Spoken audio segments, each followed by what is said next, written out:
It strikes me how often we underestimate the dangers around us.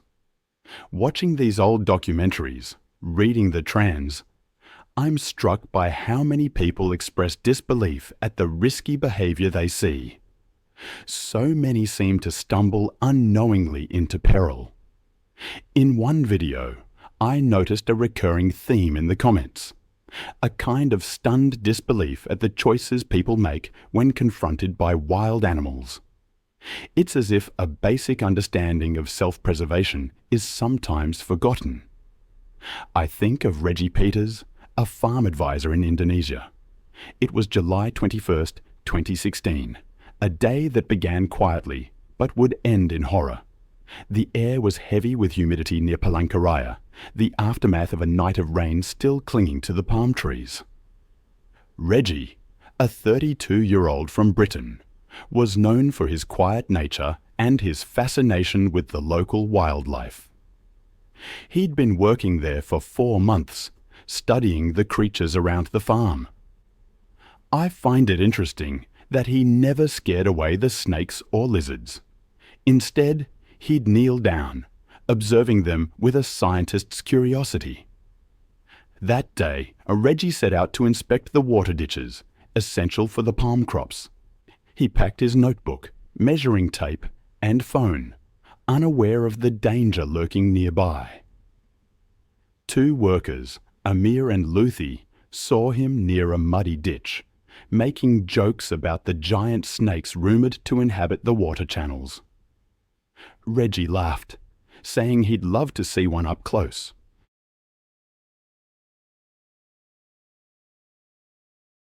The workers later recalled that he didn't seem concerned at all, dismissing their warnings as mere stories. There's something profoundly disturbing about finding a human body inside a snake. I remember reading the details of one case, Reggie, a farm worker. A colleague noticed an unnatural bulge on a reticulated python, far too large to be any typical animal. When they killed the snake, they discovered Reggie inside, curled up, covered in slime, his clothes torn. It's a gruesome image that stays with you. But snakes, as I've learned, are often present where we least expect them. It was March 15th, 2014, in Ranthambore National Park, India. The air was cool after a hot day. 2 travellers were asleep in a tent, unaware that a snake had quietly slithered inside. One of them was Clare Johnson, a 26-year-old graphic designer from Melbourne who had saved for 2 years for a year-long trip across Asia. She was adventurous, yet cautious, always researching her destinations and keeping her family updated through a detailed blog. Ranthambore was a dream for her. She longed to photograph wild tigers. She was sharing a tent with Lara, a German student she'd met on the train. The camp was simple, but clean, with tents built on raised platforms. Claire was meticulous, always shaking out her shoes and ensuring the tent was properly zipped. That evening, feeling the cool air, she zipped the tent closed, leaving only a small opening.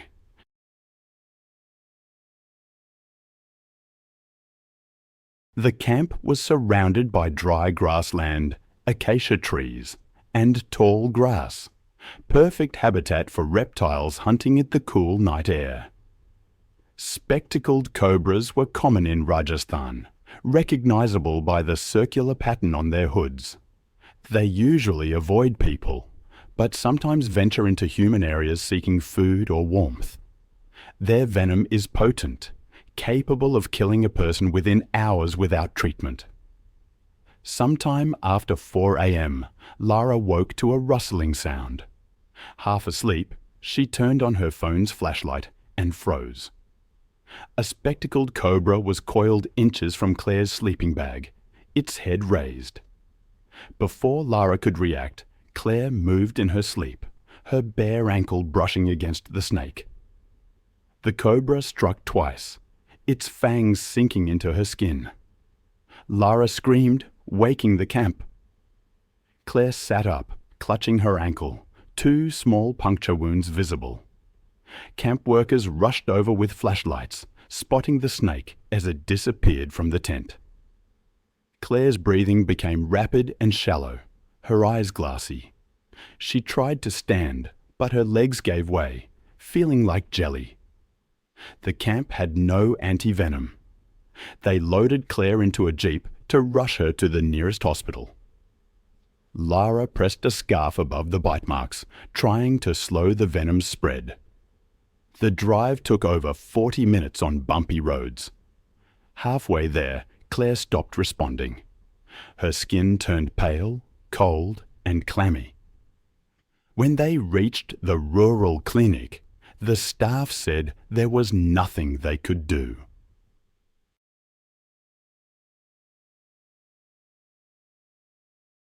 I've always found it unsettling how easily a single moment can unravel everything.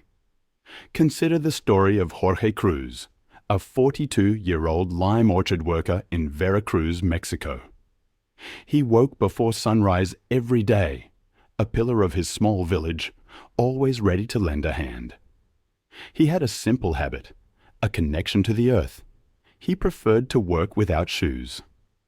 On September 9th, 2015, this connection would prove fatal. Jorge was working with 2 neighbors, Raul and Mateo, picking limes near a pile of cut tree branches. The air was heavy, the sun relentless.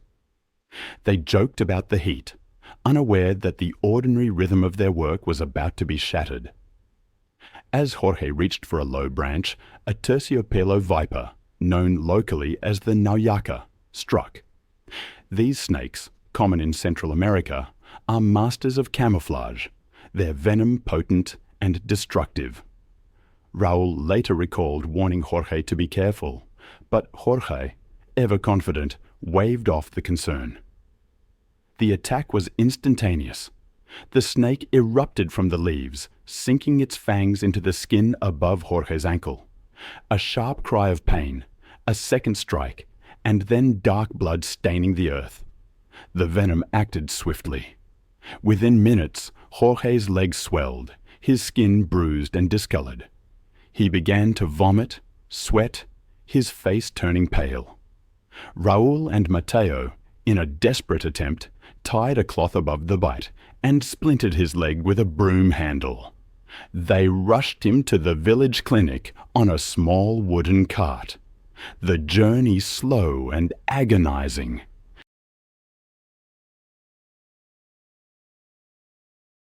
At the clinic, the nurse recognized the severity of the situation. Jorge's pulse was weak, his blood pressure dangerously low. But the clinic lacked the one thing that could save him: antivenom. The nearest supply and a properly equipped ambulance were hours away. As evening approached, Jorge succumbed to the venom, dying despite the desperate efforts of the medical staff. The snake, Raul said, vanished into the undergrowth. I'll never forget the story of Mina Belogan. It was May 2nd, 2018, and the air over the Cross River felt heavy, still. Mina, just 19, had returned from university a week before, spending her afternoons at the river. People knew her for her lively spirit, but the river, so often a place of joy, held a hidden danger. Jorge's flip phone and work notebook were found, stained, and returned to his family. In the weeks that followed, a traveling veterinarian came to the village. He brought antivenom and taught the locals how to respond to emergencies, how to make splints, apply press bandages, and when to use tourniquets. The villagers cleaned up the brush pile area, marking it clearly. They put up a pole marker where Jorge had been bitten. His wife began wearing his wide-brimmed hat during harvest, a reminder of his absence. The lime trees continued to produce fruit, and from that time forward, each harvest season began with a serious reminder to all workers: be careful, stay safe.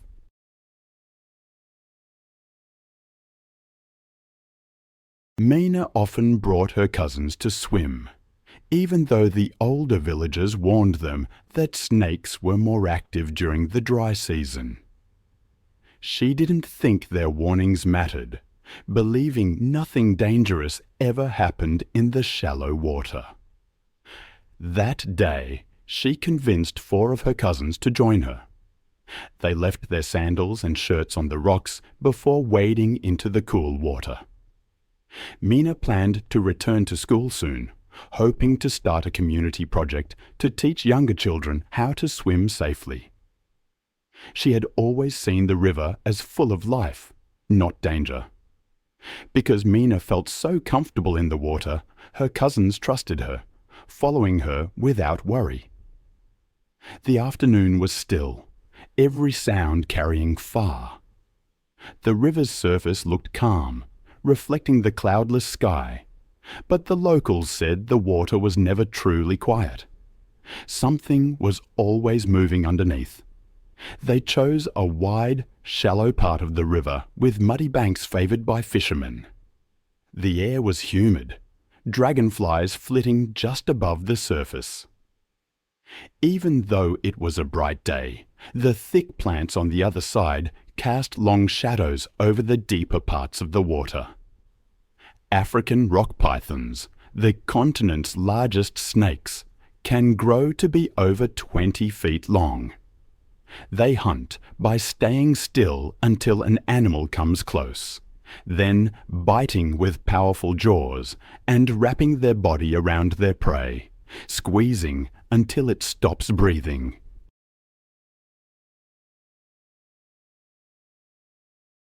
While attacks on people are rare, these snakes are known to catch goats, dogs, even large animals like antelopes. During the dry season, they often hunt near shrinking water sources, where animals come to drink. Earlier that week, an older fisherman had warned Mina's uncle that he'd seen a large python sunning itself on a nearby log. The children had been told not to swim until the rains came and raised the water levels. But Mina insisted the shallow bend was safe. She had been in the water for almost an hour, playing and floating on her back, when one of her cousins saw something long and dark moving toward them. At first, they thought it was just a tree branch caught in the current. But when it curved and moved silently across the water's surface, fear spread through the children. The shape moved quickly, revealing the patterned body of an enormous python. The snake attacked with shocking speed, its jaws locking onto Mina's side as its body wrapped around her. Her cousin screamed as the snake's coils tightened, forcing the air from her lungs. The water became violent as Mina fought, then still as the python dragged her into deeper water. The children ran back to the village, screaming for help. It took several minutes for the men to grab their long knives and run to the river. By the time they reached the river bend, the snake was still moving in the water, having pulled Mina deeper. The men went in, cutting at the python until it finally let her go.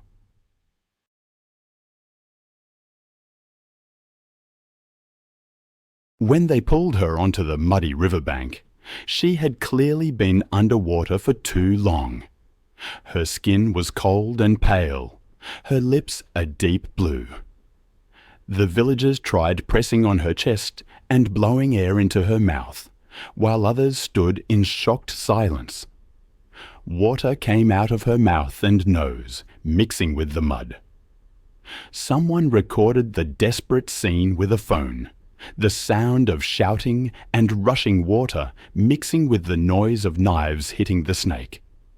Their efforts continued for several minutes, but there was no sign she was breathing. Mina's body was placed on a mat near the water, as the villagers gathered in silence. For weeks afterward, the river bend remained empty. Fishermen refused to throw their nets there, calling the area cursed. The village learned that even familiar places could hide unexpected dangers, especially when wild animals come closer to human areas looking for water and food. Mina's dream of teaching children to swim safely took on new meaning, as the community worked to prevent similar tragedies. It was June 10, 2013, in Sweetwater, Texas. The fairground was extremely hot under a clear sky. I've seen firsthand how easily admiration can turn to tragedy.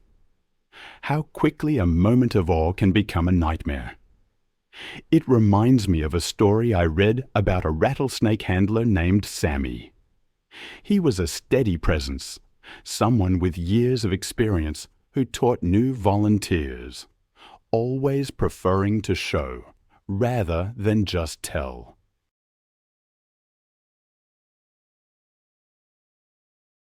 He truly believed that experience could reduce danger.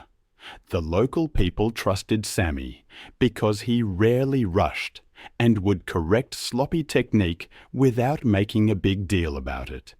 But one year, the festival attracted a bigger crowd than usual, and the organizers had tightened the schedule.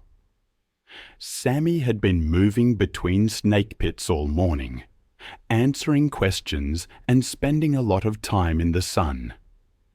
He'd even skipped a full breakfast to keep things running smoothly, and he felt tired, thinking it was just the heat. His co-workers told him to rest and drink water, but he kept working. When someone asked him to do one more live demonstration that afternoon, he agreed, seeing it as his responsibility. The roundup used shallow pits for displaying snakes, surrounded by temporary barriers with a raised platform for the announcer and folding chairs for the audience. The air was thick with the smells of fried food and car exhaust mixed with dust. There were shade cloths and water containers nearby, but the layout was cramped, keeping volunteers in the sun. People leaned against the fence, phones held high, recording every movement. The setup was designed for clear viewing, but it reduced the space for handlers to move around and limited opportunities for both people and animals to cool down. Western diamondback rattlesnakes, strong pit vipers commonly 4 to 5 feet long, were the stars of the show.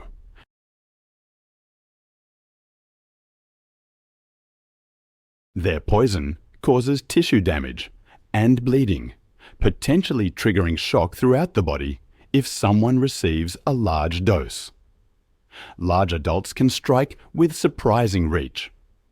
Under stress, a snake might twist unexpectedly, changing the handler's grip and exposing unprotected skin. Even skilled handlers can get bitten when a snake is already upset, or when heat and repeated handling increase its stress level. Earlier that day, organizers had warned volunteers about taking turns and limiting heavy handling during the hottest part of the day.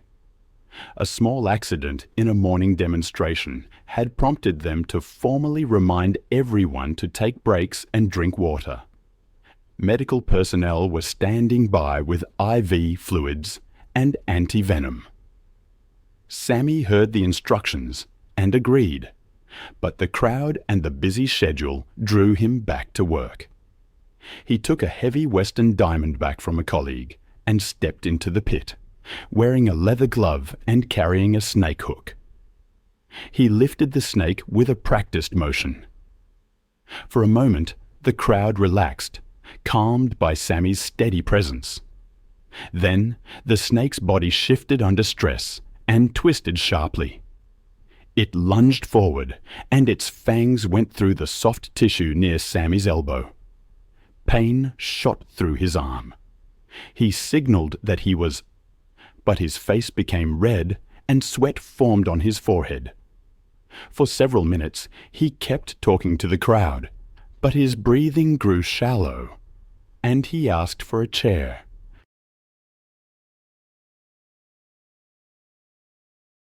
The bite area swelled quickly, and discoloration appeared, spreading down his forearm. Within minutes, the swelling moved past his elbow toward the shoulder, the skin darkening with mottled bruising as tissue damage progressed. Volunteers moved him to the first aid tent once it was clear he could no longer stand. Paramedics applied prayers to slow the spread of venom, started IV fluids, and pushed the first vials of antivenom. His breathing turned shallow, his skin cold and blotched with bruising. Despite the fast treatment, his blood pressure collapsed, and his pulse faded. Witnesses later recalled the frantic attempts to keep him conscious as medics called for an airlift that never came in time.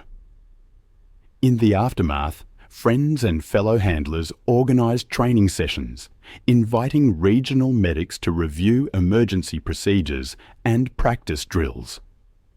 A younger relative of Sammy's began helping at the pits, learning to prioritise taking turns and staying hydrated over putting on a good show.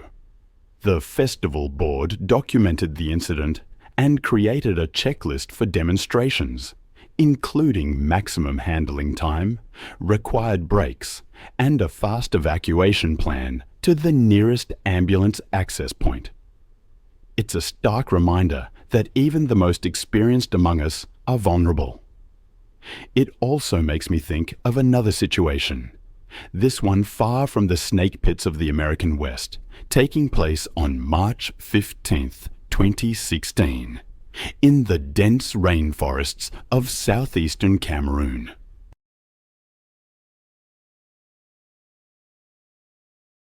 There, towering mahogany trees stretched endlessly under the humid canopy. Hidden among thick jungle vegetation near the Sangha River, a converted logging camp sat isolated on 50 acres of abandoned concession land. The silverback sat calmly beside the lifeless body for the next 4 hours, occasionally grooming blood from his hands. That image, it stays with you. I've spent years studying primates, but the brutal reality of what they can do is still shocking. Warning signs had been mounting for months, it seems, as Caesar's behaviour deteriorated under improper care. He was a western lowland gorilla, one of the most powerful primates on Earth. Adult males possess the strength of 10 humans. Their massive hands can exert crushing force, and their canine teeth can tear through flesh and bone. Despite their generally peaceful nature in the wild, captive gorillas under stress can become unpredictably violent, especially when confronted with perceived threats. Caesar had been showing classic signs of psychological distress from improper captivity and inadequate social interaction. These magnificent creatures require specialized care that few private individuals can provide. On that evening, Erica's frustration reached its breaking point. Caesar sat defiantly in the center of his enclosure, ignoring her increasingly loud commands to enter his night quarters.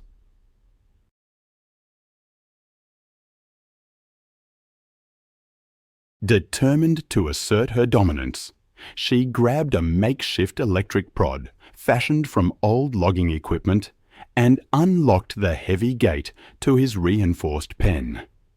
This decision would prove fatal. As she stepped inside, wielding the electrical device, Caesar's behavior shifted instantly from passive resistance to explosive aggression. The 375-pound silverback charged across the enclosure with terrifying speed.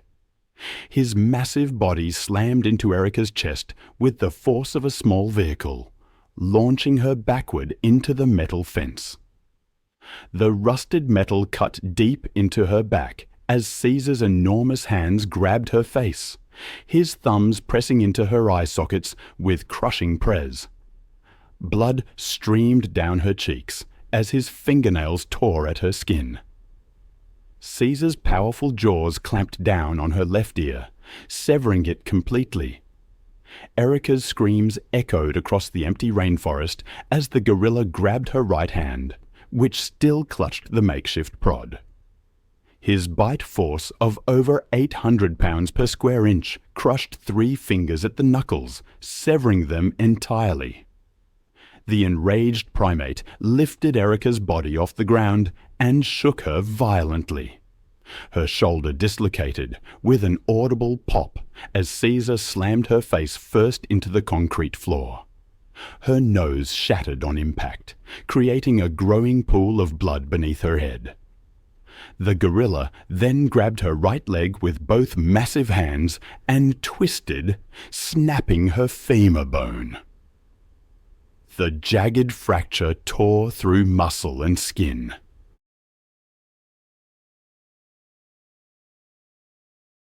Caesar positioned himself over Erica's prone form and brought both fists down on her rib cage. 6 ribs cracked simultaneously, the broken bones puncturing both lungs. Her breathing became shallow and labored as blood filled her chest cavity. For his final attack, Caesar grabbed Erica's head between his massive palms and squeezed with methodical press. Her skull cracked like an eggshell, and brain matter leaked onto the concrete floor. Her body went completely limp. Local villagers discovered the scene the following morning, when the usual sounds of morning feeding never came. Cameroonian authorities launched an immediate investigation into the illegal operation, while wildlife officials worked to safely relocate Caesar to the Lima Wildlife Centre. The incident sparked renewed debate about foreign nationals operating illegal wildlife facilities and the dangers posed to both operators and local communities. Government agents seized all remaining animals from the property within days. Erica's family released a statement expressing their grief while acknowledging the inherent dangers of keeping such powerful animals in captivity. It was July 22nd, 2017, along the pristine banks of Idaho's Salmon River, where towering pine trees cast long shadows across the rushing water. The remote wilderness area, known for its crystal-clear streams and abundant wildlife, had become the perfect destination for the Price family's annual camping adventure.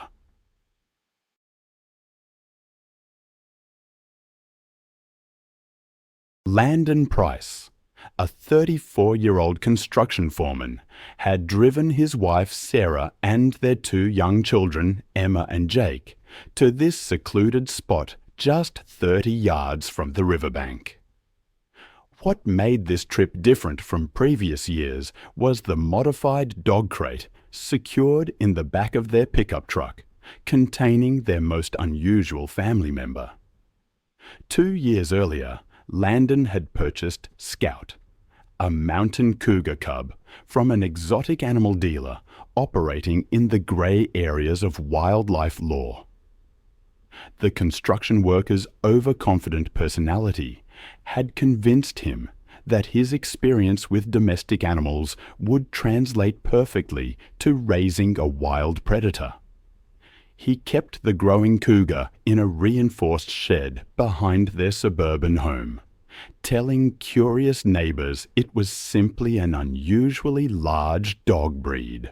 Sarah, an elementary school teacher, had grown increasingly uncomfortable with Scout's presence, especially after the children began complaining that the animal's eyes looked mean during feeding times. The warning signs had been mounting for weeks. Scout had killed 3 neighborhood cats in the past month, leaving their partially eaten remains scattered around the property. Just 2 weeks prior, The cougar had escaped from his enclosure and stalked the mail carrier for several blocks before Landon managed to recapture him. Local game wardens had received multiple reports of unusual animal sounds coming from the Price residence, but bureaucratic delays had prevented immediate investigation.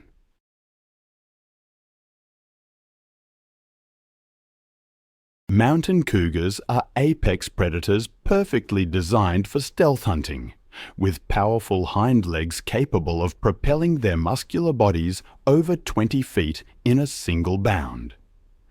Adult males can weigh up to 140 pounds of pure muscle, equipped with razor-sharp retractable claws and canine teeth designed to deliver precise killing bites to the neck and spine.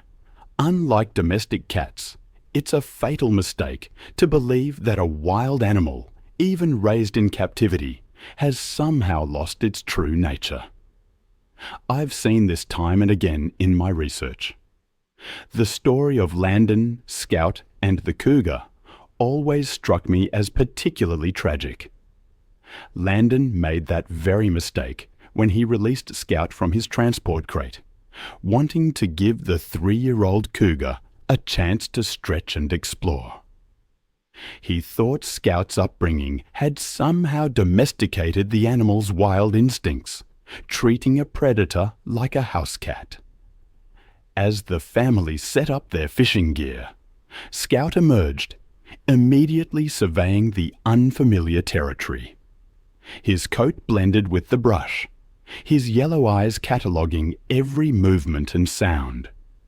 The 140-pound cougar's predatory instincts kicked in the moment Landon walked toward the river to fill water containers.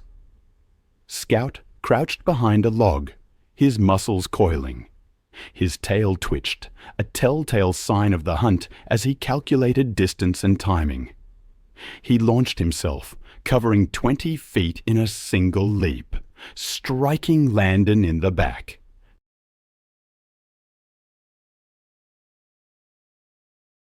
The cougar's claws sank into Landon's shoulders, designed to grip prey.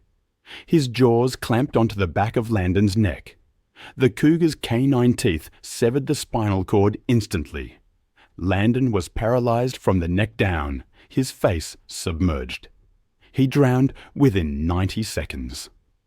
Scout, following millions of years of programming, dragged Landon's lifeless body toward the brush.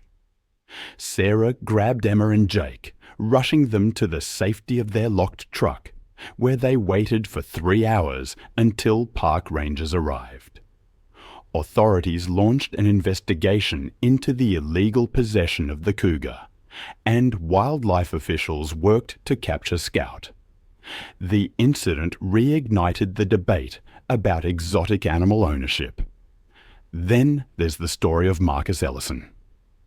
It was September 8, 2015, on a ranch in South Texas, a remote 50-acre estate miles from any neighbors. The perfect place, perhaps, for Marcus Ellison's dangerous hobby. The 41-year-old oil rig worker had converted an old barn into a makeshift big cat facility. He shared the property with his girlfriend, Lisa Chen, a 28-year-old veterinary technician who was growing increasingly concerned. 4 years earlier, Marcus had purchased Luna, a 6-month-old jaguar cub, from a black market dealer along the Texas-Mexico border. He seemed driven by a desire to collect dangerous animals as status symbols. Luna had grown into a powerful, 180-pound predator. But Marcus believed their bond would protect him.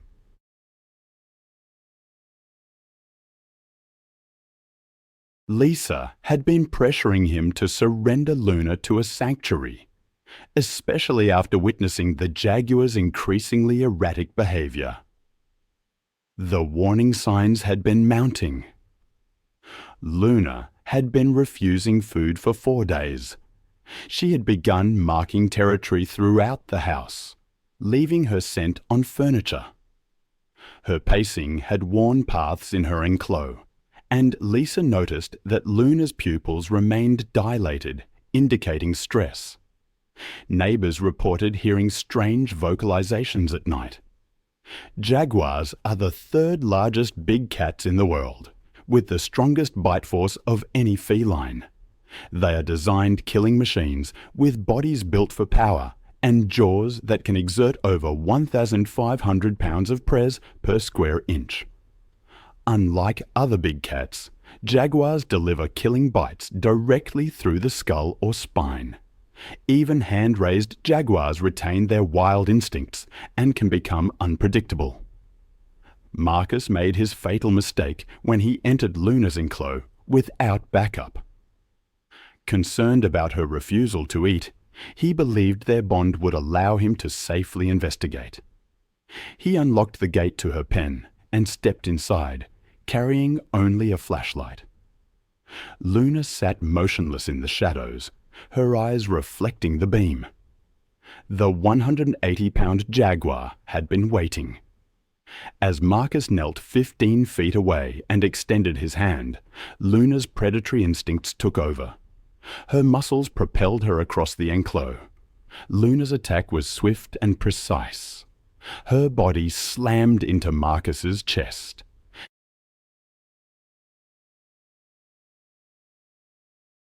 I've spent years studying the strange relationship between humans and apex predators.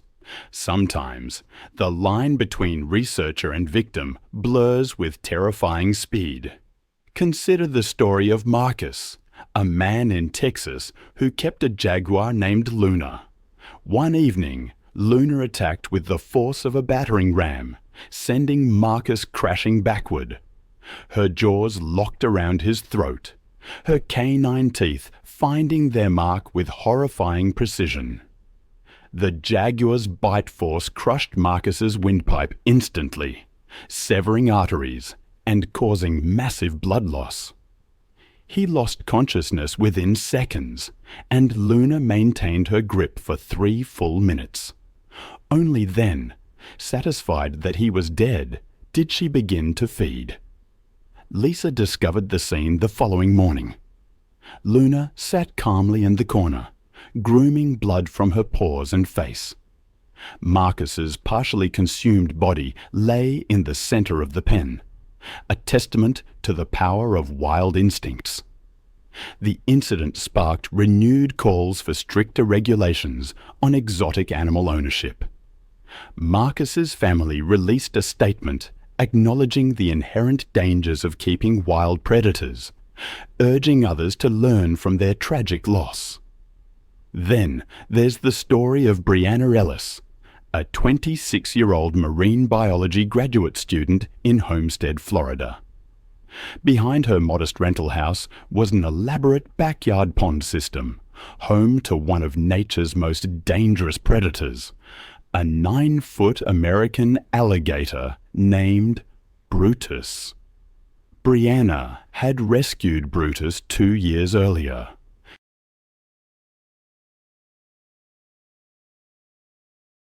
Her academic knowledge of reptilian behavior had convinced her that she could safely study him while providing proper care. But the warning signs had been escalating. Brutus had become increasingly aggressive during feeding times, lunging at the pond's edge. Neighbors had been complaining about strange splashing sounds. Brianna made her fatal mistake as the Florida sun began setting. She waded into the pond to retrieve some equipment, unaware that Brutus had positioned himself just 6 feet away. The attack came with devastating force and lightning speed. Brutus launched himself upward, his massive jaws opening wide. His bite encompassed Brianna's entire right thigh, crushing her femur instantly. Brianna's screams pierced the evening air as Brutus immediately began his signature death roll. The rotational force tore Brianna's leg completely away at the hip joint within seconds. Before she could escape, Brutus released the severed limb and attacked again, clamping down on her torso. Sometimes, the most innocent-seeming places can harbour unimaginable dangers. I remember reading once about a man in upstate New York who learned that lesson in the most brutal way imaginable. His name was Sean Gallagher, and he paid the ultimate price for keeping a wild animal as a pet. It was a story that changed how I looked at the wilderness, and it's one that still haunts me to this day. The alligator, Brutus, had dragged Brianna toward the deeper part of the pond.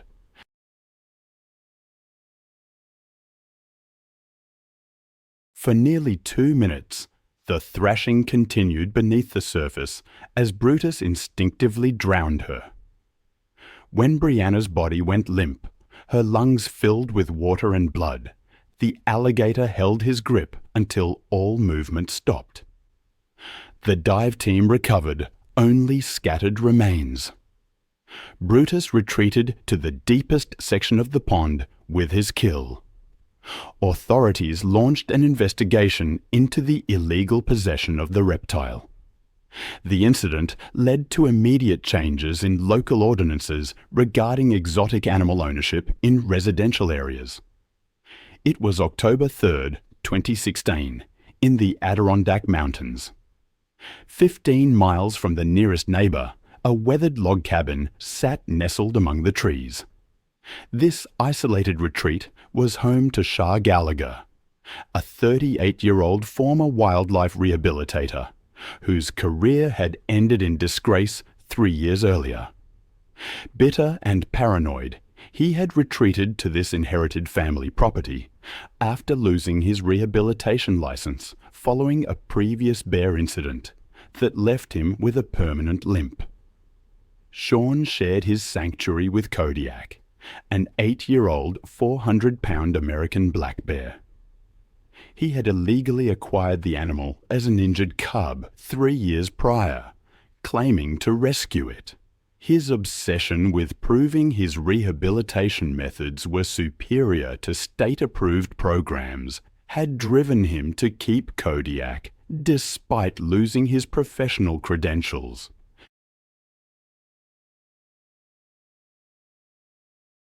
The bear lived in a reinforced room within the cabin, a makeshift arrangement that had grown increasingly inadequate as Kodiak matured. Sean's journal entries revealed growing paranoia about the bear's intentions and his deteriorating mental state from years of isolation. The warning signs had been escalating. Kodiak had been systematically destroying the cabin's interior, tearing apart furniture and clawing deep gouges in the wooden walls. The bear had become increasingly aggressive when Sean attempted to limit his food portions, displaying territorial behavior that should have served as a clear warning. Most concerning was Kodiak's obsessive testing of door and window strength, repeatedly pushing against barriers as if calculating escape routes. American black bears are deceptively powerful predators despite their smaller size compared to grizzlies. Adult males can reach speeds of 30 mph and possess the strength to overturn boulders weighing several hundred pounds. Their powerful jaws can exert over 800 pounds of pres per square inch, easily crushing human skulls. Their 4-inch claws are designed for climbing and digging, but prove devastatingly effective weapons. Black bears are naturally nocturnal creatures, most active during twilight and nighttime hours, when their predatory instincts are heightened. Sean made his fatal mistake at 2:30 in the morning, when he decided to enter Kodiak's reinforced room to retrieve his damaged laptop and camera equipment.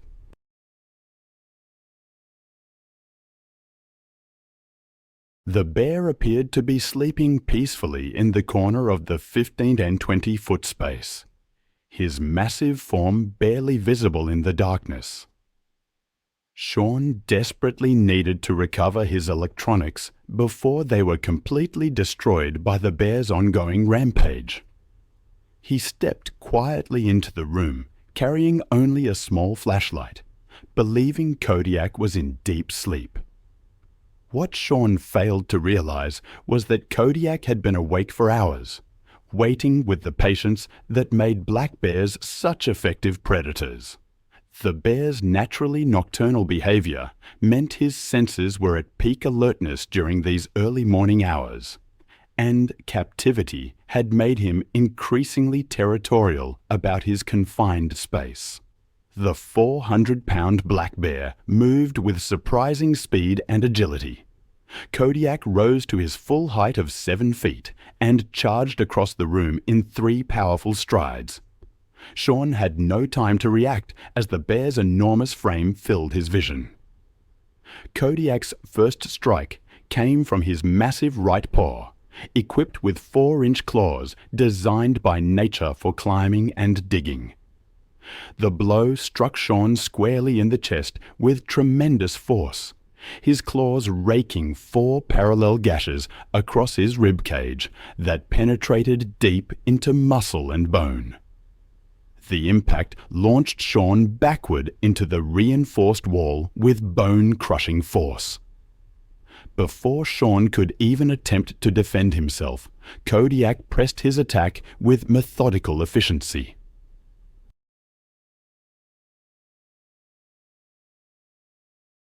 The bear's powerful jaws clamped down on Shaun's head, encompassing his skull from temple to temple. Kodiak's bite force of 800 pounds per square inch crushed Shaun's skull like an eggshell, causing immediate and catastrophic brain trauma. Brain matter leaked between the bear's teeth as he shook his massive head violently. Shaun's body went completely limp within seconds, but Kodiak's defensive rage kept driving the assault. The bear mauled with relentless power, claws raking and jaws crushing bone as if to eliminate a threat rather than feed. In his fury, Kodiak tore into Shaun's torso, ribs splintering under the press, leaving a scene of devastation born not of hunger, but of instinctive dominance and fear.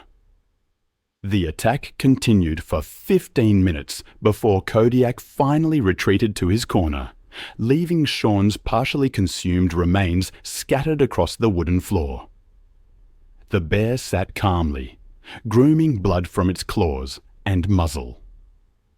Shaun's body was discovered 3 days later when concerned neighbors noticed smoke was no longer rising from the cabin's chimney.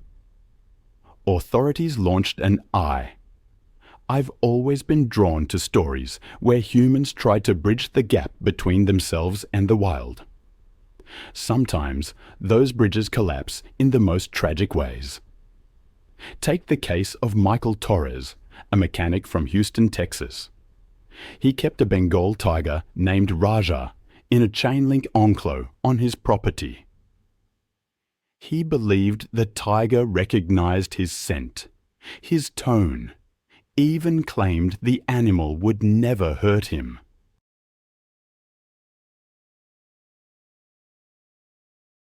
It was March 22nd, 2015. Wildlife officials were still dealing with the case of an illegally possessed black bear, trying to relocate it to a proper sanctuary. The air was thick with that early spring humidity that seems to carry sound in strange ways. Inside that enclos, Raja paced restlessly. Michael was known as a patient man, someone who preferred engines to people. He'd lived alone since his divorce, spending his free time fixing up old cars and tending to his collection of animals. It started with ball pythons and iguanas, then a serval. Finally, Raja, a 6-year-old male Bengal tiger he had acquired through a private breeder outside San Antonio. He reinforced the enclos with corrugated steel and heavy wire. Neighbors occasionally saw him walking beside the tiger with a chain lead, talking to it like a companion. When a friend asked him why he took such risks, he shrugged and said it was about trust, earning respect through calm handling, not fear. That afternoon was overcast and sticky, the enclosure smelling of straw and damp soil. A friend, Luis Alvarez, had stopped by to borrow a socket wrench and lingered, watching as Michael carried tools toward the cage. Raja was pacing more than usual, tail lashing, eyes following every movement. Construction noise from a nearby property had carried through the air all morning. Metal clanging, machinery humming. Michael said the tiger didn't like loud sounds, but would settle once he started cleaning.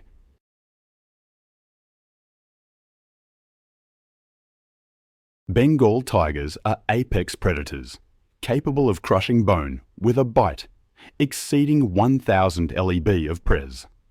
Even those raised from cubs retain the same hunting reflexes, stalking, ambushing, and using sudden bursts of force to subdue prey. Male tigers can weigh more than 400 lidb and strike with enough power to shatter ribs. Their attacks rarely involve warning growls. Movement itself is often the trigger.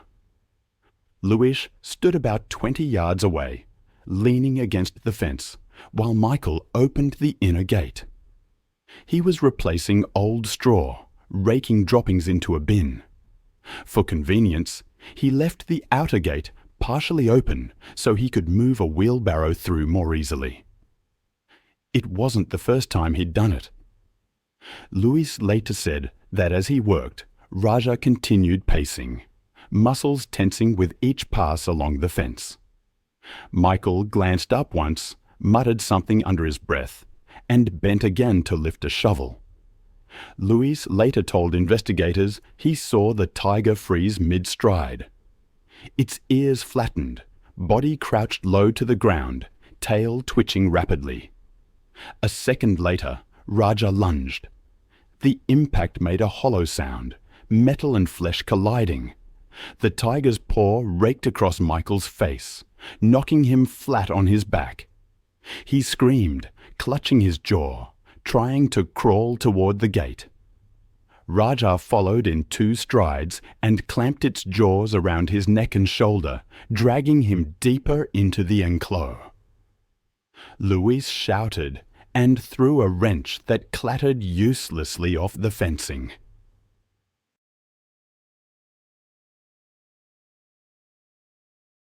Michael swung the shovel's handle upward, striking Raja's snout once, but the tiger's jaws tightened. Luis grabbed handfuls of gravel and hurled them, screaming for the tiger to stop. But Raja shook its head violently, lifting and slamming Michael's limp body against the ground. Michael's arm twitched once, then went still. Raja kept biting, dragging the body by the shoulder until it was half under a metal shelter. Luis ran for his truck and called 911. Dispatchers logged the call at 5:42 p.m. When deputies arrived 10 minutes later, they held position until animal control arrived with tranquilizer rifles.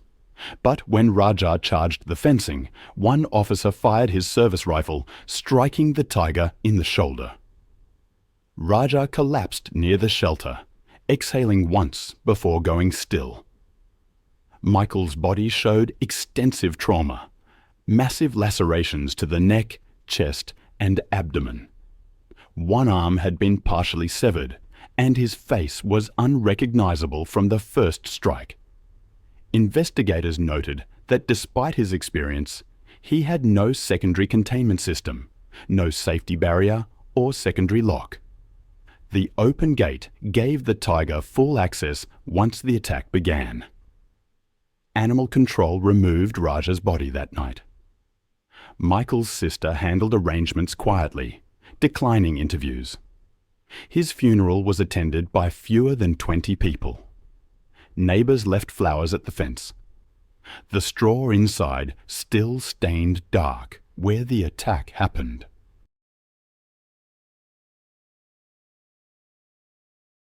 Then there's the case of Ahmad Firdos in Surabaya, Indonesia, on January 14, 2016. The morning air hung heavy with humidity, the sounds of the city distant beyond the industrial edges of the port. Behind a low row of warehouses, one lot stood apart. Quiet, except for the occasional clank of metal and the faint scrape of claws against concrete. Within those walls, a private experiment in control was nearing its inevitable breaking point. Ahmad Ferdos was 34, an auto parts importer who had built a modest business supplying components to repair shops across East Java. To most who knew him, he was patient and meticulous, the kind of man who stayed late to sort invoices or fix a broken compressor himself. But his fascination with exotic animals was no secret. Years earlier, during a trip to Flores, he had been captivated by the Komodo dragon. Its slow, deliberate movements, the quiet dominance in its stare. When an acquaintance from the wildlife trade offered him a hatchling, Ahmad accepted, paying in cash and never telling his family. Over the next 2 years, the reptile grew from a curious pet into a formidable presence. The pen Ahmad built behind his warehouse was solid, thick steel mesh reinforced with concrete. Komodo dragons can grow to 10 feet long, and their bite is strong enough to crush bone. Their venom contains anticoagulants and toxins that cause rapid blood loss, weakening prey through shock.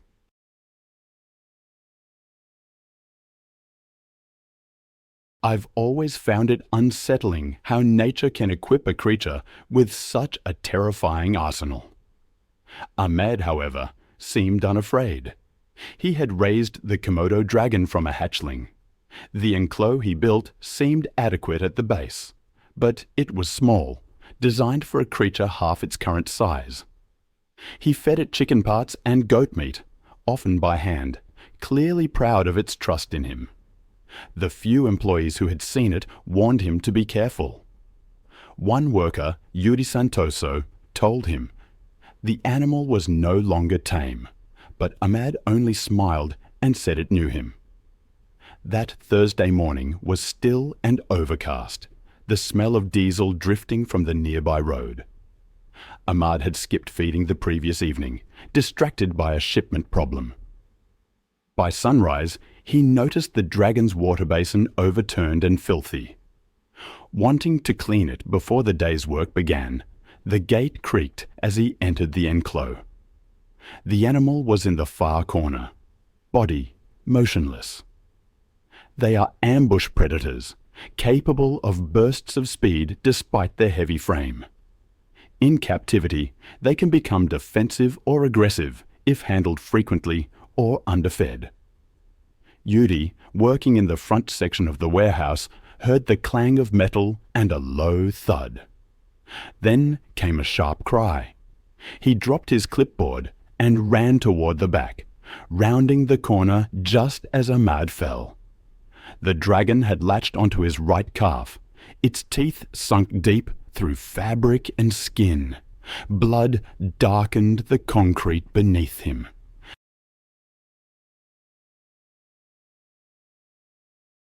Ahmad kicked out with his free leg, yelling for Yudi to get help. The dragon released, its head jerking back before it lunged again, jaws clamping down on Ahmad's forearm. Ahmad tried to pull away, but the animal twisted its head side to side, shaking loose strips of muscle. Yudi grabbed a metal pole, leaning by the fence, and swung hard, striking the dragon's side. It turned, mouth gaping, tongue flicking, tail whipping across the floor. When it faced him again, its throat bulged with each breath, saliva stringing from its jaws. Ahmad tried to crawl backward, leaving a thick smear of blood behind. The dragon lunged once more, this time catching his side just below the ribs, its jaws locked, teeth sinking deep as it began to pull, ripping through skin and tissue. Ahmad's scream broke into a gasping rasp, Yuri struck again and again, shouting until the creature finally backed off a few feet. Ahmad slumped onto his back, eyes open, one hand pressed weakly against the wound. The concrete beneath him gleamed dark red, the smell of iron thick in the humid air. Yuri ran to the gate, dragging a burlap sack from a supply shelf. He waved it near the dragon's face, forcing it to focus on the movement. The animal lunged toward the sack, and Yuri managed to pull the gate shut, locking it with trembling hands. He turned to Ahmad, who was still. The blood loss had been catastrophic. By the time emergency responders arrived from the nearest clinic, Ahmad was already gone.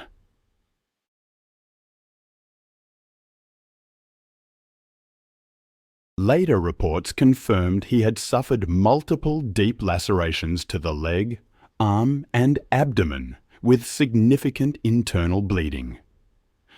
Death was attributed to massive exsanguination and traumatic shock from the venom's anticoagulant effects.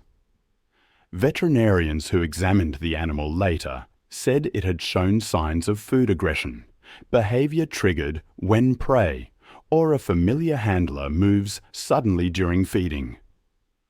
Police secured the warehouse and contacted Indonesia's Natural Resources Conservation Agency. The Komodo dragon, measuring just under 7 ft and weighing nearly 140 lb, was sedated and transported to a wildlife rehabilitation center in Banyangi. Officials identified it as originating from Rinco Island, confirming it had been obtained through illegal trade networks. The story reached local newspapers for only a day before being buried beneath business and traffic reports.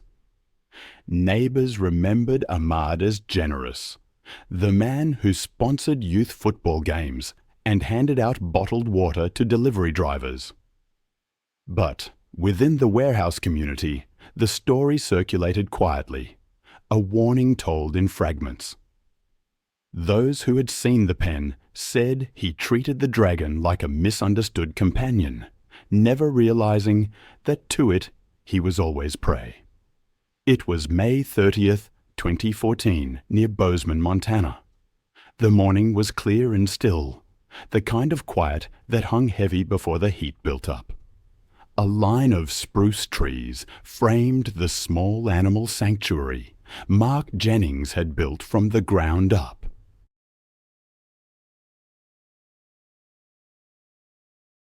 Inside, one enclosure stood larger than the rest, its occupant pacing slow, deliberate circles. By noon, that silence would be shattered. Mark Jennings was 49, a former wildlife handler for film productions. He had left the industry in his 30s to start an educational sanctuary outside Bozeman. He ran school tours, wildlife demonstrations, and rescue programs for injured raptors and foxes. His pride was a 1,000 lb brown bear named Bruno, raised from a cub after being orphaned during a legal hunt in Alaska. To Mark, Bruno represented proof that wild animals could bond with humans through trust rather than fear. Bruno had been with him for nearly 12 years. He was intelligent, food-driven, and typically calm around people he knew. The enclosure was spacious with reinforced fencing, a pond, and a shaded feeding platform. Mark managed most care himself, but occasionally brought in help. Aaron Cole was one of those helpers, a licensed trainer who had worked with Bruno multiple times without issue. She followed protocols carefully, but admitted she always kept her distance during feeding. Mark trusted her completely, enough to call her one of the few people Bruno recognized. Brown bears of Kodiak lineage are among the largest terrestrial carnivores, capable of standing over 9 ft tall and delivering a bite force exceeding 1,200 lb per square inch. While generally solitary and predictable in the wild, captivity can alter their tolerance thresholds.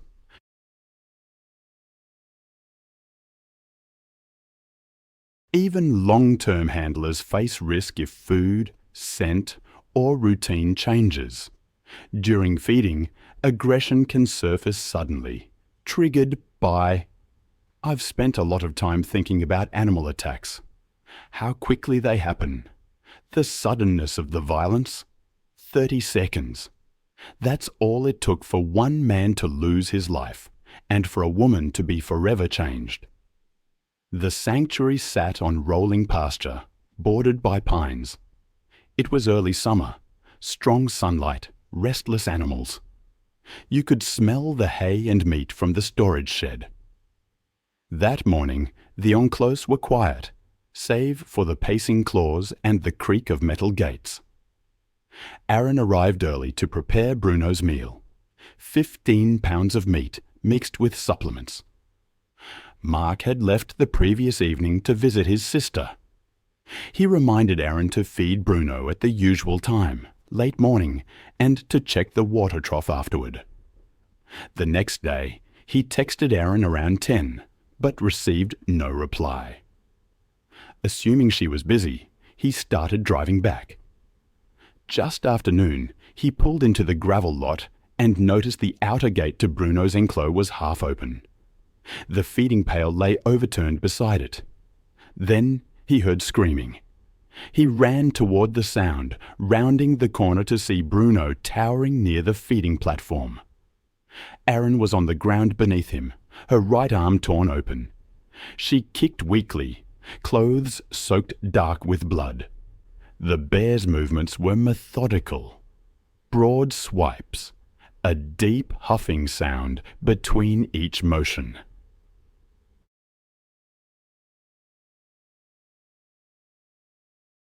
Mark froze for a moment, then shouted Bruno's name and ran for a rake leaning against the fence. The noise drew Bruno's attention immediately. He turned, fur bristling, and lunged. The charge covered the distance in a second. The impact knocked Mark flat, the air leaving his lungs. Bruno's paw struck his chest again, claws sinking deep enough to tear through fabric and skin. Aaron saw Mark roll, trying to crawl back toward the gate, but the bear dropped onto him, pressing its full weight down. Bruno bit into Mark's left shoulder, shaking violently. The bear adjusted its grip, jaws closing on his neck. Investigators later reconstructed the sequence from Aaron's statement and evidence found inside the enclos. Aaron dragged herself backward, leaving red streaks along the concrete. She made it to the open gate, pushing herself through the dirt until she collapsed near the outer fence. Blood loss blurred her vision, but she heard Mark's shouting, "Stop!" abruptly replaced by heavy breathing and the rhythmic scrape of claws on the ground. Deputies arrived minutes later, responding to a 911 call placed by a neighbour who had heard the screams. They found Bruno standing over Mark's body, huffing and lowering his head as they approached. When an officer fired a warning shot, the bear reared back, roaring. The second volley hit him directly in the chest and shoulder. Bruno staggered, exhaled sharply.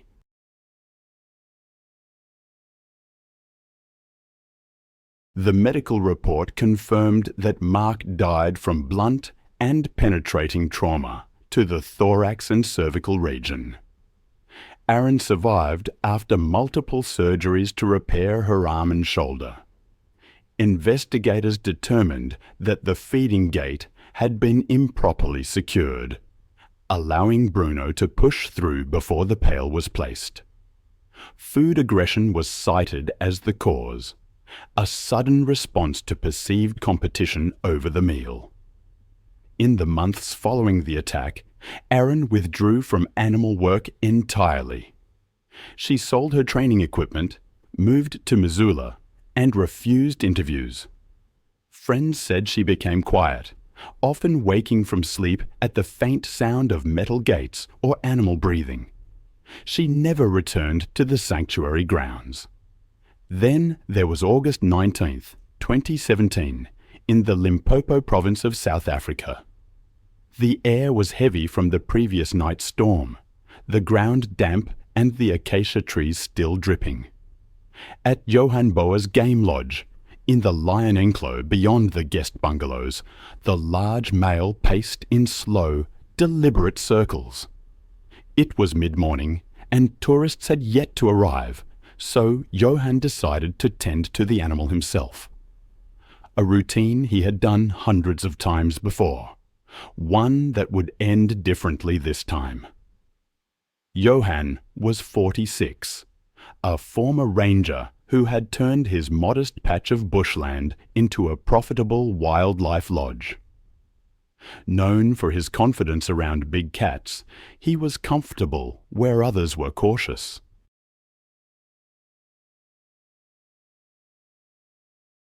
Over the years, he had cultivated an image of connection between man and predator. His prized attraction was Simba, a 7-year-old male lion raised at the lodge since cubhood. Tourists paid to pose with him through the fence, and sometimes, for higher fees, Johan would lead them into the outer section of the enclosure for photographs. He saw it as education and conservation mixed with business. To staff, Johan was competent but stubborn. He had a habit of trusting his instincts over protocols.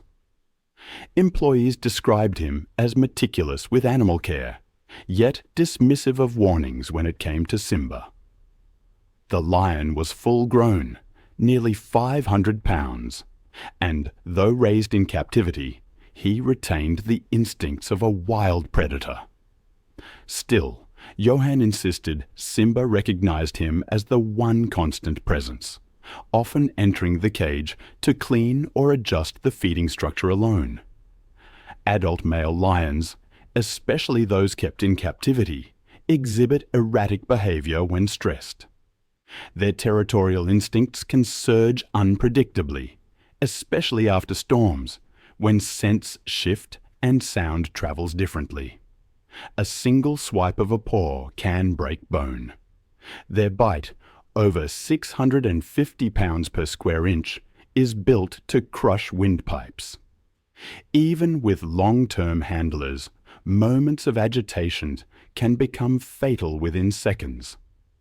According to pieced-together evidence and reports, Simba had been restless since the thunderstorm.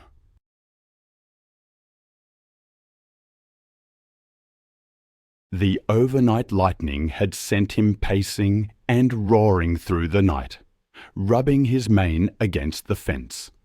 Caretaker Peter LaRue noticed the behavior early and told Johan that morning to postpone cleaning until the animal calmed down.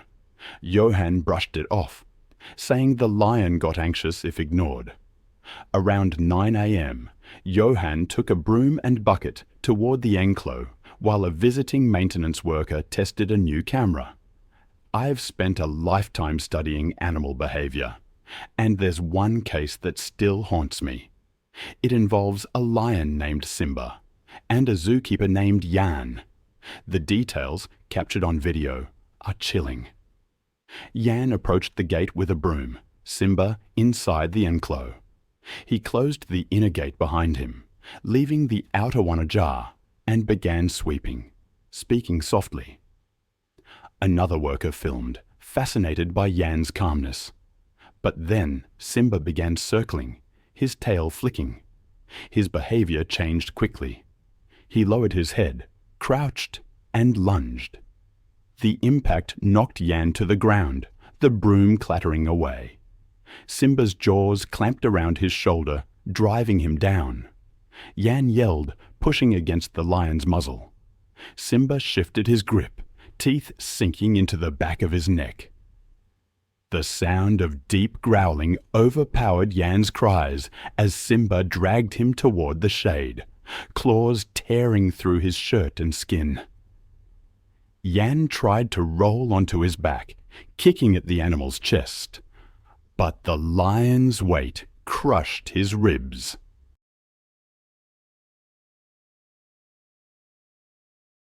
Another employee threw water, but it only startled Simba for a second.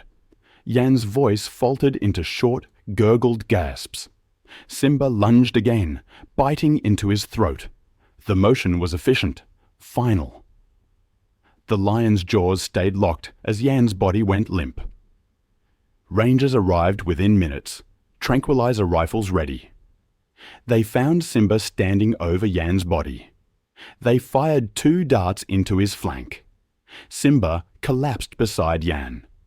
Autopsy revealed crushing trauma to the neck and severe blood loss. Bite mements confirmed a single, sustained attack. The lodge was closed, and Simba was euthanized.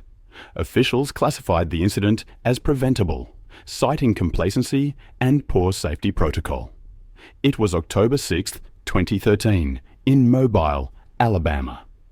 Not far away, behind a modest brick house on the Reeves property, 2 large cages stood under a weathered tin awning. Inside, 2 chimpanzees made sharp, uneven calls. Within the hour, a small routine would turn into something violent and irreversible. Linda Reeves was 58, a retired lab technician. She'd poured her savings into building an enclave for 2 young chimpanzees she named Buddy and Rosie. To Linda, they were family. She fed them breakfast cereal, dressed them in children's clothes, and sometimes let them sit in the living room to watch television through the screen door. Her brother, Tom Reeves, visited weekly. He worried constantly. The chimps had grown fast. Buddy now weighed over 130 pounds, his arms thick and muscular, while Rosie was nearing 100.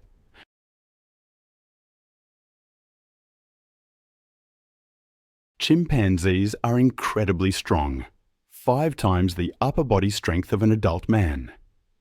Males can weigh over 150 pounds, their jaws capable of shattering bone with a bite force near 1,200 pounds per square inch.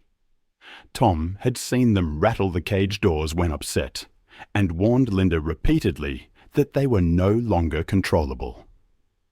It was routine now: feed, clean, groom, and talk to them like children. That Sunday morning, the routine would unravel. Linda carried a plastic bowl filled with banana slices and apples into the enclave.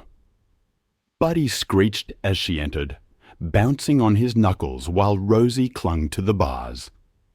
Linda told them to sit, setting the fruit on a flat rock. Buddy reached before she gave the signal, grabbing her wrist. She pulled back, scolding him sharply. The sound he made next, a deep, chesty pan hoot, was different from his usual play noise. Tom saw the shift immediately. Buddy lunged, knocking Linda backward onto the concrete. The fruit scattered. Rosie screamed, leaping down from the bars. Linda's voice rose in short, panicked bursts as Buddy pinned her by the chest, one hand on her shoulder, the other tearing at her hair. Tom dropped his mug and froze for a second before fumbling for his phone to dial 911. Buddy's hands were red, gripping a handful of Linda's scalp. The screams turned ragged as Buddy's teeth closed around her face. He bit through her cheek. Rosie joined, latching onto Linda's arm.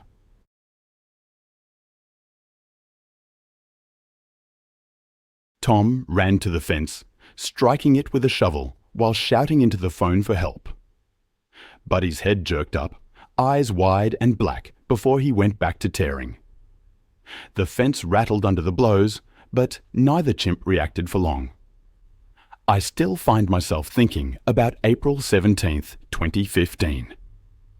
It was a bright, warm afternoon just outside Chicago, Illinois.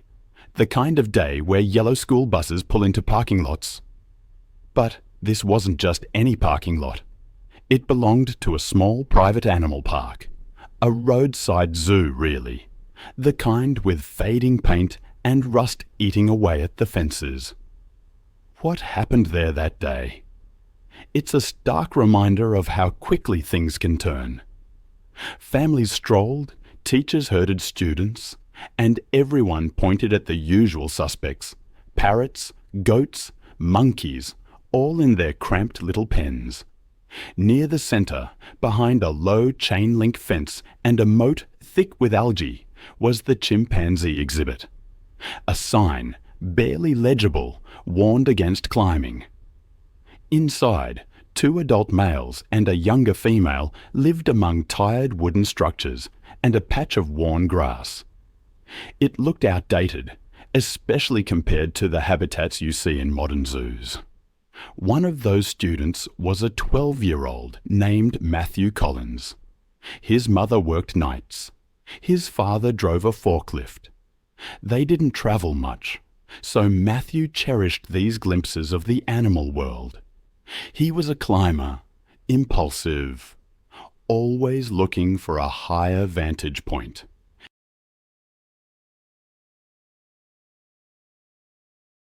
He brought a second-hand camera, determined to get the best photos of the chimps. By mid-afternoon, the school group gathered near the enclos. The air hung thick with the smell of hay, damp earth, and old feed. Matthew, stuck in the back, couldn't get a clear shot. He stepped onto the lower rail for balance, ignoring the warnings of his classmates. The rail was slick, his shoe slipped, and in a moment that must have felt like slow motion, he tumbled over the side, landing hard inside the chimpanzee enclos. The silence that followed was broken only by the soft panting of the chimps.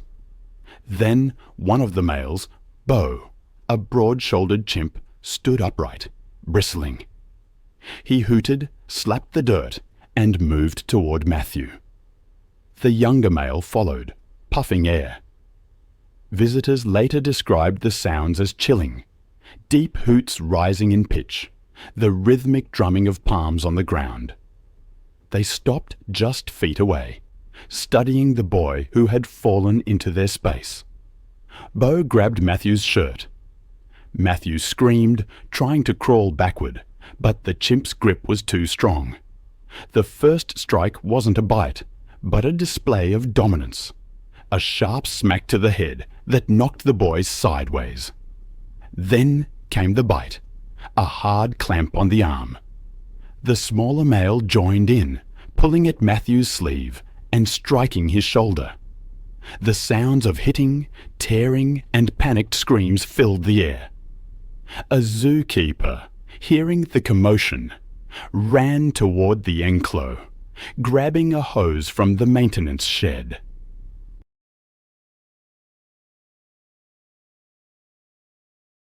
He sprayed the chimps, momentarily breaking their focus. Bo retreated, slapped the ground, and charged again, stopping just short of the water. The younger male paced, panting. For what must have felt like an eternity, the chimps alternated between lunging and retreating as keepers threw fruit and banged metal poles against the barrier. Finally, Bo released Matthew's shirt. The barrier around the enclos didn't meet state standards. A combination of poor infrastructure and human error had allowed the accident to turn fatal. I remember reading those words and feeling a deep sadness for everyone involved. Now, I want to tell you about another incident, this one from June 11th, 2014, in Stamford, Connecticut. The afternoon was quiet. Houses lined Rockledge Drive, each with trimmed lawns. Inside one of these homes, a woman was about to face an attack that would shock the entire community. Belinda Holmes was 57 years old and had lived in Stamford most of her life. She owned a male chimpanzee named Charlie. She'd gotten Charlie as an infant years earlier, ignoring state laws that banned private ownership of such animals. She raised him like a child, dressing him in clothes, feeding him at the table, and driving him around in her car. Friends said she was devoted to him and believed she could control him the way others controlled pets. For years, Charlie was a local spectacle. Children stared when he looked out the windows.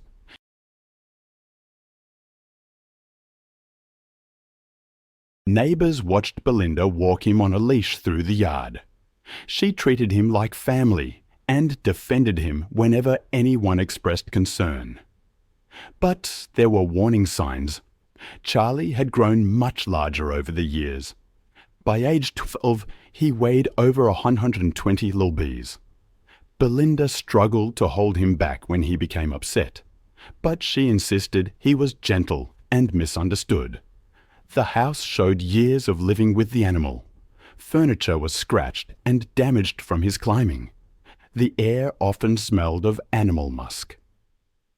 Charlie moved freely through the rooms, from the kitchen to the living room to the small backyard. On this June day, the weather was warm and the windows were open. Charlie grew restless, pacing and making noise as Belinda tried to calm him with fruit and snacks.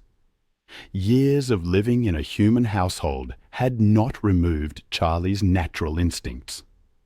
When stressed or frustrated, a chimpanzee's aggression can surface suddenly with violence that no amount of familiarity can prevent. There had been warnings before. Months earlier, a neighbor called animal control after Charlie escaped into the yard. He chased cars and pounded on a vehicle before Belinda brought him back inside. State officials reminded her that owning him was illegal, but she ignored the fines.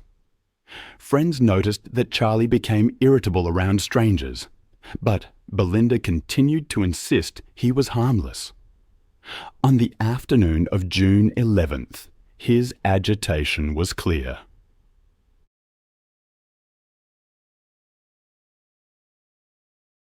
He banged on the table, knocked over a chair, and showed his teeth. Belinda moved closer to grab his arm. The attack started in seconds. Charlie lunged forward and slammed Belinda backward into the couch. His hands gripped her shoulders, and his teeth sank into her face with terrible force. Neighbors heard the noise through the open windows. Furniture crashed, and Belinda screamed. Charlie bit again, tearing into her hands as she tried to protect herself. Blood pooled quickly across the carpet as he continued the assault with relentless strength. Belinda tried to crawl away, but Charlie dragged her back by her clothes. He hit her with his fists, then bit into her forearm and broke the bone. Her screams brought neighbors running to the house. One man tried the door, but stopped when he looked through the window.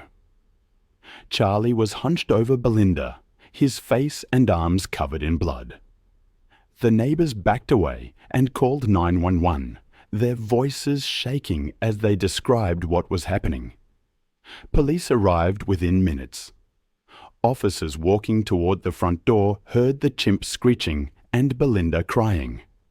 Through the glass, they saw Charlie attacking, tearing at her scalp and face. There were no cages, no barriers, no way to separate the animal from the victim.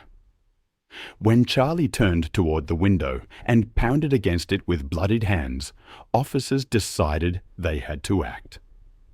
Officers fired multiple shots, the sound echoing through the quiet street.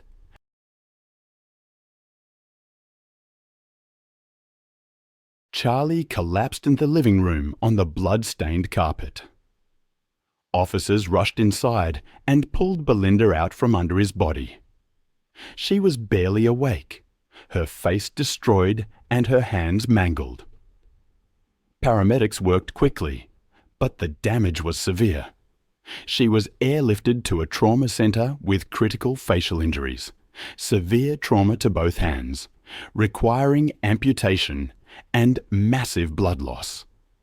Afterward, investigators documented the scene. Furniture was flipped over. Walls were splattered with blood. and Charlie lay where he had fallen. Belinda's phone was found on the kitchen counter, smeared with blood. The last call she tried to make to 911 was never completed. Neighbours gathered outside. The screams would stay with them forever. That's what some of the witnesses said, shaken by what they had seen. Belinda survived the attack, but her life was forever changed. Multiple surgeries couldn't erase the disfigurement, the need for constant care. The case became a national flashpoint, highlighting the inherent dangers of keeping exotic animals. Connecticut lawmakers reacted swiftly, enacting stricter laws and banning private chimpanzee ownership altogether.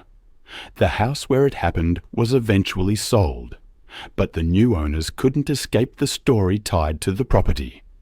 It makes you wonder, doesn't it? How could such a thing happen? I think about that Memorial Day, May 28, 2017. It was a day like any other on the outskirts of Austin, Texas, along a bend of the Colorado River.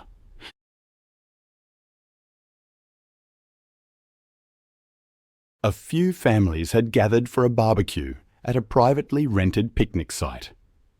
It was a quiet spot, grass bordered by live oaks and the open water. Cars lined the dirt access road. Children played near the grills while the adults unpacked food and folding chairs. The afternoon heat shimmered off the water near a cluster of tables by the riverbank. But one guest had brought an animal most people only ever saw behind glass. The victim was Daniel Ortiz, just 36 years old, a high school track coach who lived nearby. He ran that trail most weekends, often meeting friends for cookouts when the weather was clear. He was known for his steadiness, always bringing extra water and sunscreen for those who forgot. That day, he'd finished a 5-mile loop and stopped by the gathering after a friend texted him about the riverside barbecue. He saw the small crowd near the tables and walked over, curious. Daniel, it seems, had reason to feel comfortable around animals. He volunteered at a local shelter, helping calm anxious dogs before adoption events. He kept a respectful distance, staying behind a low trash can, maintaining space. The chimp wore a harness, and the owner talked with onlookers while handing out small pieces of fruit. Daniel wanted a clear photo to show his students, proof of the strange thing he'd seen on a normal Sunday. He moved forward a few feet, holding his phone out, angling for a clean shot past the cluster of people. The scene was, on the surface, ordinary.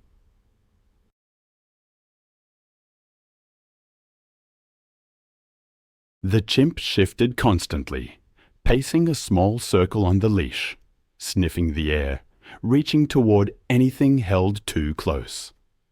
A thin musk drifted downwind, mixing with the charcoal smoke from nearby grills. But adult male chimpanzees are not suited for public gatherings. In their social groups, dominance is enforced with sudden violence. Years of human handling don't erase those instincts. Crowds, unfamiliar faces, and food competition can bring those instincts to the surface in seconds. A city ordinance banned exotic animals within Austin limits. But this site lay just beyond municipal oversight. Few people at the event realized the handler lacked the proper permits. A couple near the front stepped back when the chimp bared its teeth at a toddler holding a bright red cup.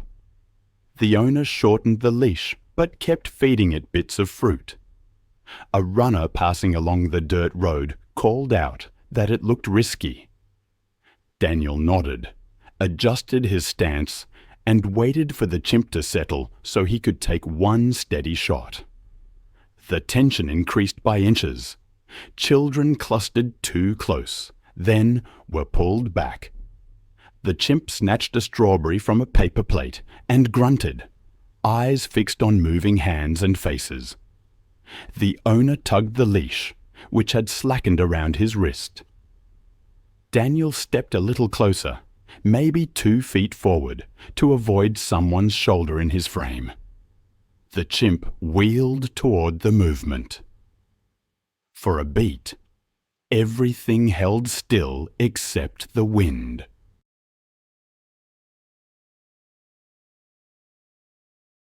The lunge covered the gap in a blur of dark arms and bared teeth. The harness yanked tight, but not before the chimp's hand closed on Daniel's wrist. The phone flew from his grip, skidding across the dirt. The first bite hit his forearm just below the elbow, tearing skin and muscle. Daniel stumbled backward onto the edge of a blanket, trying to pull free. But the chimp's grip did not loosen. A second bite tore into the back of his hand. Screams rose from the crowd. The chimp dragged Daniel down, its weight pinning him on his side. Daniel tried to roll and get his feet under him, but the chimp climbed up his torso and hammered his shoulder with fists. The leash tangled with the owner's legs, causing him to fall. In the scramble, the leash slackened again. The chimp shifted higher, seized Daniel's head with both hands, and bit into his cheek.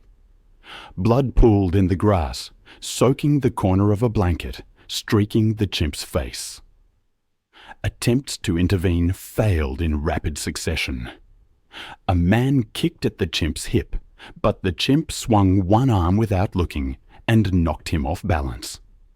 Another tried to shove the animal with a folding chair. The chimp ducked and landed another bite on Daniel's face. The sounds, they were distinct and awful.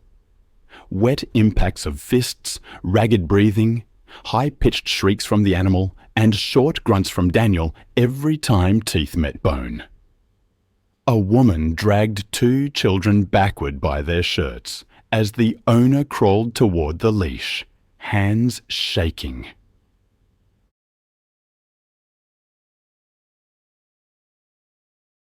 The attack slowed when the owner managed to loop the leash under the chimp's chest and pull it toward a picnic table leg, creating a brief barrier. The chimp released, then lunged again, tearing at Daniel's face and arms before finally losing strength. Daniel's movements weakened. He tried to lift an arm, but another bite to the wrist broke a bone with a sharp crack. Bystanders threw bottles and tried to shield him with a trash can lid, but nothing worked. Emergency calls went out within seconds, yet the rural location delayed help. By the time deputies arrived, the shouting had stopped. The chimp sat trembling near the overturned table, the leash twisted tight around its torso. Daniel lay a few feet away, motionless on the trampled grass. The chimp was sedated and lifted into a transport cage. By dusk, only tire tracks and a few torn paper plates remained. The river kept moving, slow and steady, carrying away the sounds that had filled the air just hours before. I remember reading about a chimp attack years ago, and the details still haunt me. It happened on September 14th, 2018, in Los Angeles.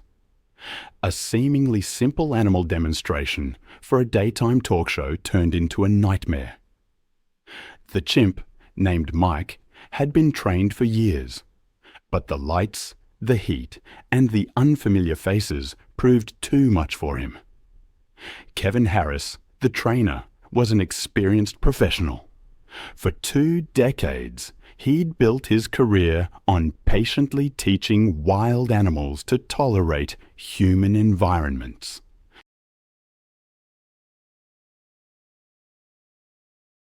This TV appearance was just another job, another chance to promote his business, but it would change everything.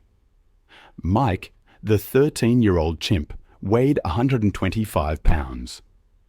Kevin often said he understood the rhythm of production life, that he could stay calm amidst the noise and movement. But the truth is, adulthood changes everything, especially for male chimps. The set was simple: a sofa, a coffee table, a painted backdrop. Mike, wearing only a light collar and leash, sat on a stool beside Kevin. He shifted constantly, tugging at the strap, his eyes darting across the unfamiliar faces. Before the cameras even rolled, the animal safety coordinator suggested delaying the segment. Mike was showing clear signs of stress, pacing, baring teeth, tugging sharply on the lead. But the director insisted they proceed. Kevin re-azzed everyone, offering Mike pieces of banana to calm him. For a moment, it seemed to work. The host smiled, reading lines about wildlife awareness. Kevin cued Mike to wave, a trick they'd rehearsed countless times. Then a boom microphone dipped low, casting a shadow across Mike's face. His posture changed instantly. Shoulders hunched, lips curled, a low pant hoot echoing off the walls. Kevin turned, his voice low, reaching out to calm him. That brief touch was all it took. The chimp lunged. The leash snapped tight as Kevin fell backward. Mike's hands came down in rapid strikes, fists hammering Kevin's chest. The room erupted in chaos. Shouts, hoots, the crash of equipment.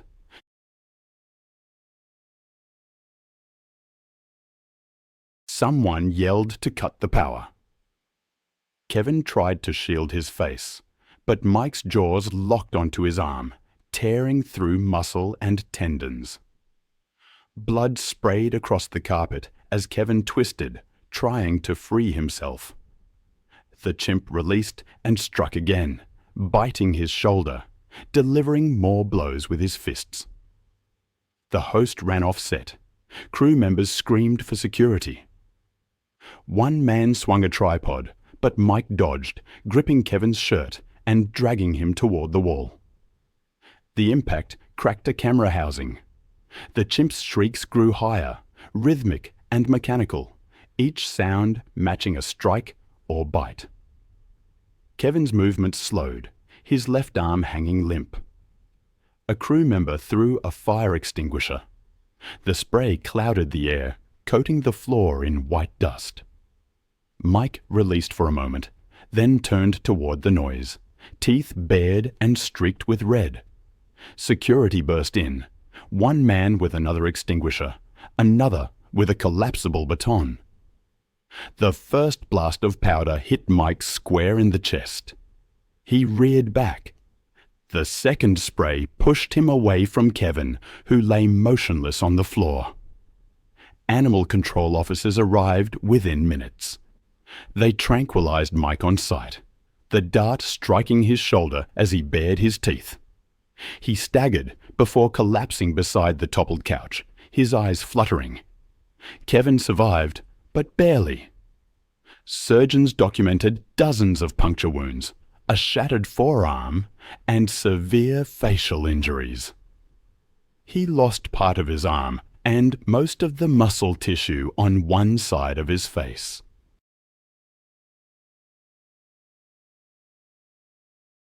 The production shut down indefinitely. The footage was never aired. Investigators cited lapses in protocol and disregard for the safety consultant's warning. For Kevin, the lesson came at an unbearable cost, one he would spend the rest of his life recovering from. It's a stark reminder of the unpredictable nature of wild animals and the responsibility we bear when we bring them into our world. And it makes me think of another story from October 9th, 2019, along the Kampala-Fortale Highway in western Uganda. There's a story that stayed with me, a stark reminder of the wildness that exists just beyond our understanding. It involves a photographer named Martin, driven by the pursuit of a unique image, who ventured a little too close to the edge. He'd hoped to capture a chimpanzee against the backdrop of a mountain road, a striking image he'd envisioned. Martin had photographed gorillas and monkeys before, so he had experience in the field. But sometimes that drive for unique images pushed him close to risk. He parked in a gravel turnout near a bend, slung his camera over his shoulder, and began walking along the shoulder.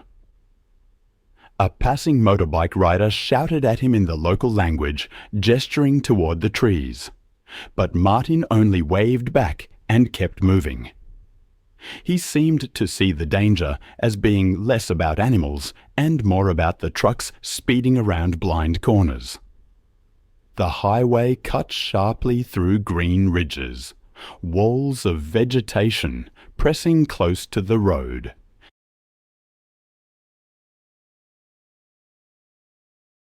Traffic passed in bursts, leaving long stretches of silence except for the forest's background noise. On one side, a red dirt slope rose nearly 20 feet, vines draping down. On the other, trees leaned low over a drop into dense undergrowth. It was along these margins that chimpanzees sometimes appeared, climbing easily across embankments, or descending into the ditches that lined the road. In their shrinking habitat, the edge of the asphalt had become another boundary to patrol. When startled or challenged, aggression was their first response. I recall reading reports from rangers at the visitor centre, how they often told tourists to stay inside vehicles when driving the forest roads. Truck drivers had even reported occasional sightings of chimps near bends, where fruit trees grew close to the highway. Locals avoided walking alone along that stretch, especially in the morning when animals were most active. Martin had been told as much at his lodge the night before, but he dismissed it, reasoning that he had worked safely around gorillas under stricter conditions. A few minutes into his walk, Martin saw movement on the slope above. A large male chimpanzee emerged from the vines, pausing at the edge of the slope. Behind him, two smaller chimps lingered in the plants. Martin raised his camera, crouching low at the shoulder for a clear angle. A truck roared past, startling the animals. The two younger chimps retreated into cover, but the male stood his ground, hooting sharply.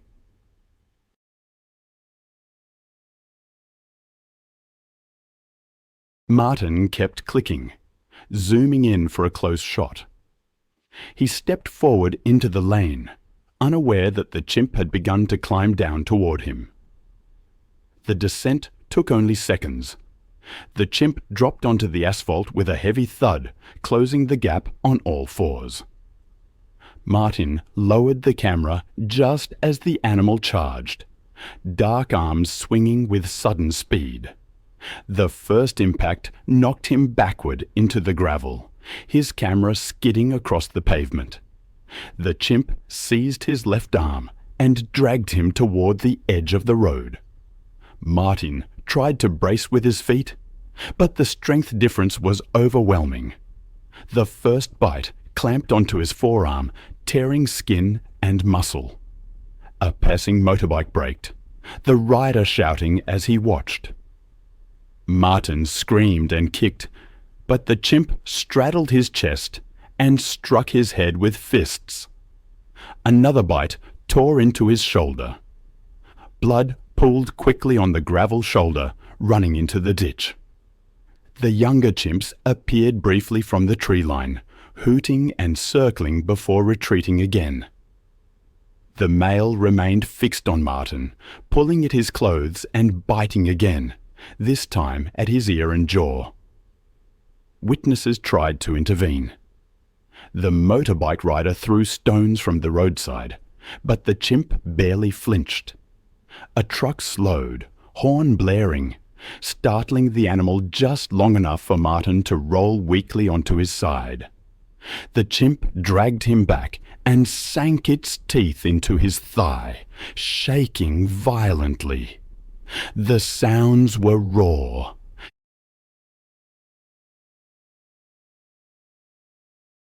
The rasp of Martin's strained breathing, the chimp's screeches, the crunch of gravel as the struggle shifted back and forth. The assault lasted only a few minutes, though to the witnesses, it felt far longer before another vehicle stopped and locals rushed forward, shouting and waving sticks. The chimp released and retreated toward the slope, disappearing into the vines with blood on its face and hands. Martin lay motionless on the roadside, his clothes torn and soaked. Drivers flagged down a passing truck, and Martin was lifted onto the flatbed using a blanket. With no ambulance nearby, locals tried to keep press on his wounds. As the truck sped toward Fortal, he lost consciousness within minutes. By the time they reached the outskirts of town, he had no pulse. Doctors at the hospital confirmed he was dead on arrival. His camera bag held memory cards with his last images: the forest edge, the red dirt slope, and one blurred frame of the chimp stepping from the vines.